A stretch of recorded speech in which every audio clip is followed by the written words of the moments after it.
Olá, pessoas! Preparados para mais um capítulo de Helena, de Machado de Assis? Estamos entrando no capítulo 13 e a história está cada vez mais intrigante. Se estão gostando, não esqueçam de dar aquele joinha, deixar um comentário e se inscrever no canal para continuar acompanhando essa aventura. Obrigado por estarem com a gente. Vamos lá descobrir o que acontece em seguida. Capítulo 13. Dissolvida a reunião, Helena recolheu-se à pressa com o pretexto de que estava a cair de sono, mas realmente para dar à natureza o tributo de suas lágrimas. O desespero comprimido tumultuava no coração, prestes a irromper. Helena entrou no quarto, fechou a porta, soltou um grito e lançou-se de golpe à cama, a chorar e a soluçar. A beleza dolorida é dos mais patéticos espetáculos que a natureza e a fortuna podem oferecer à contemplação do homem.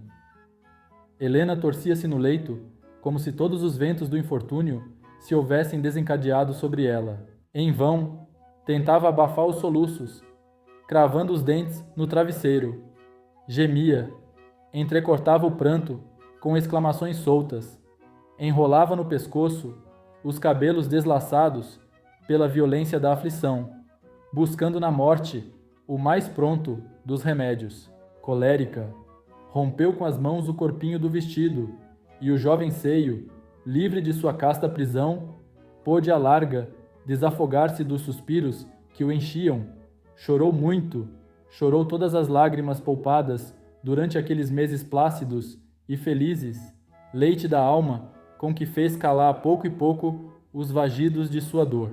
Calar somente, não adormecê-la, porque ela aí lhe ficou, companheira daquela noite cruel, para velarem ambas. Quando os olhos cansaram e foram mais intervalados os soluços, Helena jazeu imóvel no leito, com o rosto sobre o travesseiro, fugindo com a vista à realidade exterior. 1 hora esteve assim, muda, prostrada, quase morta. 1 hora longa, longa, longa, como só as tem o relógio da aflição e da esperança. Quando a tormenta pareceu extinta, a moça sentou-se na cama e olhou vagamente em torno de si. Depois ergueu-se, dirigiu-se trôpega ao quarto de vestir. Ali parou diante do espelho, mas fugiu logo, como se lhe pesasse encarar consigo mesma. Uma das janelas estava aberta. Helena foi ali aspirar um pouco do ar da noite. Esta era clara, tranquila e quente. As estrelas tinham uma cintilação viva que as fazia parecer alegres. Helena enfiou um olhar por entre elas, como procurando o caminho da felicidade. Esteve à janela cerca de meia hora. Depois entrou, sentou-se e escreveu uma carta. A carta era longa, escrita a golfadas, sem nexo nem ordem. Continha muitas queixas e imprecações, ternura expansiva de mistura com um desespero profundo. Falava daqueles que, tendo nascido sob a influência de má estrela, só têm felicidades intermitentes e imutáveis. Dizia que para ela a própria felicidade era um gérmen de morte e dissolução, ideia que repetia 3 vezes, como se tal observação fosse o transunto de suas experiências certas. A carta falava também de um homem, cujo egoísmo de pai não conhecia limites, e que a todo o transe queria que a filha desposasse uma grande riqueza e uma grande posição. Homem, dizia ela, que me viu a princípio com olhos avessos pela diminuição que eu trazia à herança. No fim, dizia que havia naquelas linhas muito de obscuro e incompleto, que oportunamente contaria tudo, mas que desde já podia dar a triste notícia de que lhe era forçoso abster-se de sair. Helena releu o escrito e meditou longo tempo sobre ele. Acrescentou ainda algumas linhas. Depois, rasgou o papel em 2 pedaços, chegou-os à vela e os destruiu. Como arrependida, voltou a escrever outra carta, mas não chegou a acabar 6 linhas.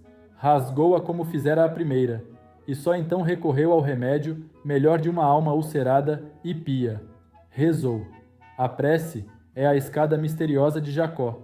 Por ela sobem os pensamentos ao céu, por ela descem as divinas consolações. Entretanto, a noite começava a inclinar a urna das horas às mãos da madrugada. O sono fugira dos olhos de Helena, mas era forçoso repousar. Assim mesmo vestida, atirou-se sobre o leito. Não dormiu. Não se pode dizer que dormisse. Ficou ali num estado que não era vigília nem sono, até que a manhã rompeu inteiramente.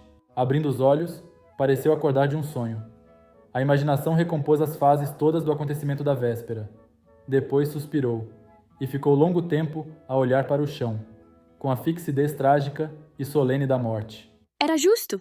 Murmurava de quando em quando.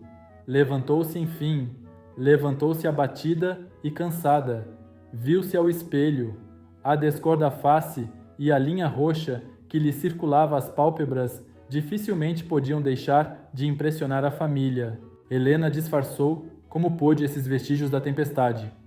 Explicou-os do modo mais verossímil, o cansaço da véspera e a insônia de toda uma noite. A explicação não achou obstáculo no ânimo da tia e do irmão. Somente o padre Melchior, presente a ela, fitou na moça um olhar dubitativo, que a obrigou a baixar os cílios. Se Helena padecia, o lugar de Estácio não era ao pé dela? Assim pensou o sobrinho de Dona Úrsula, que em todo esse dia resolveu não sair de casa. Cercou-a de cuidados, buscou distraí-la, pediu-lhe que fosse repousar um instante. Para justificar a explicação que dera, Helena obedeceu às instruções do irmão. Este foi encerrar-se no gabinete, onde se ocupou em examinar e colecionar alguns papéis. Era o dia marcado para solicitar de Eugênia o consentimento matrimonial, e ele não cogitava em ir ao Rio Comprido. Na irmã, sim, na irmã, pensava ele, ora relendo as páginas de sua predileção, ora mandando saber se dormia sossegada, ora contemplando o desenho com que ela o presenteara na véspera. Sentia-se tão feliz naquela aurora do ano, pouco antes do jantar, ouviu no corredor um rumor de saias, e não tardou que a irmã aparecesse à porta. Vinha como fora, mas a Estácio pareceu que efetivamente o descanso e o sono lhe haviam restaurado as forças. A razão era o sorriso estudado que lhe avivava o rosto. Helena parou, e Estácio foi ter com ela. Travou-lhe da mão, fê-la entrar. Estás melhor? Estou boa. Não dizia eu que era melhor desistir da ideia da reunião? Essas festas prolongam-se e fatigam, sobretudo as pessoas franzinas. Helena ergueu os ombros. Anda, sentar-te um pouco. Primeiro há de responder-me a uma coisa. Que é? Que dia é hoje? Anubom. Lembra-se do que me prometeu? Perfeitamente. Vês estes papéis? Disse ele, mostrando sobre a secretária uma porção de papéis classificados e postos por ordem. Ocupei-me até agora em liquidar o passado. Faltam-me umas últimas contas, que o procurador há de trazer amanhã. Depois, irei. Helena abanou a cabeça com ar de desaprovação. Não há de ir depois. Há de ir hoje mesmo. Que tem as contas com a autorização que deve pedir a Eugênia. Vá logo de noite. Sou supersticiosa. Creio que o pedido feito no dia de hoje é de excelente agouro. Dará um ano feliz. Minha intenção era ir dentro de 4 ou 5 dias, mas não tenho dúvida em fazê-lo. Uma vez preenchida a formalidade... Pedi-la imediatamente ao pai? Não, Por quê? porque precisarei meditar ainda 24 horas, pelo menos. 24 horas não é muito para quem tende a amarrar-se eternamente. Quero sondar o meu próprio espírito e... Mas tudo isso é uma extravagância. Interrompeu Helena, sentando-se na borda da rede em que Estácio costumava ler. Pretenderá você recuar depois de lhe falar a ela? Oh, não, mas uma vez que caminho para a solução tão grave, não há inconveniente em ir pé ante pé. Admiras-te? Perguntou ele, vendo que a irmã fazia um gesto de impaciência. Zango-me. Mas Você é insuportável. Falta ao que prometeu. já disse que hei de cumprir. Não recuará? Não, Irá pedi-la hoje mesmo? a ela. A ela e ao pai. Ao pai escreverei uma carta. Pois seja uma carta. Contanto que acabe com isso. O casamento será Quando convier ao Dr. Camargo? antes do fim do mês. Tão cedo. Dou-lhe mês e meio. Nenhuma hora a mais. Estou morta por vê-los casados. Tanto por você como por ela, coitada. Que o ama tanto.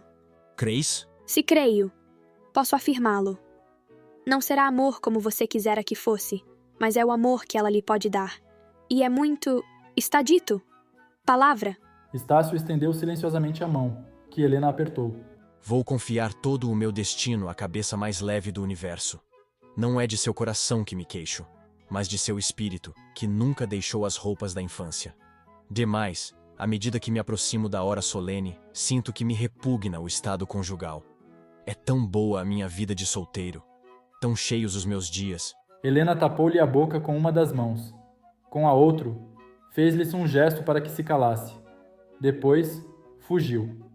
Uma vez só, Estácio refletiu longamente na situação em que se achava. Reconheceu que estava moralmente obrigado a pedir Eugênia, desde que seus corações se tinham aberto um para o outro, celebrando um contrato que ele só não podia romper.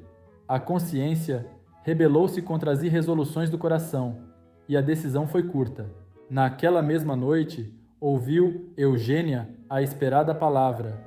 A alegria que se lhe derramou nos olhos foi imensa e característica. Um pouco mais de recato não era descabido em tal ocasião. Não houve nenhum. O primeiro ato da mulher foi uma meninice. Eugênia ignorava tudo, até a dissimulação do sexo. Concedendo a mão a Estácio, não era uma castelã que entregava o prêmio, mas um cavaleiro que o recebia com alvoroço e submissão. Transposto a Rubicon, não havia mais que caminhar direito à cidade eterna do matrimônio. Estácio escreveu no dia seguinte uma carta ao Dr. Camargo, pedindo-lhe a mão de Eugênia, carta seca e digna, como as circunstâncias a pediam. Antes de a remeter, mostrou-a a Helena, que recusou lê-la. Não a leu, nem lhe pegou. Ele teve-a alguns instantes na mão, sem se atrever a dá-la ao escravo que esperava por ela. Por fim, deitou-a sobre a secretária. Amanhã. Disse ele sorrindo para Helena. Helena lançou mão da carta e deu-a ao escravo. Leva à casa do Sr. Dr. Camargo. Não tem resposta.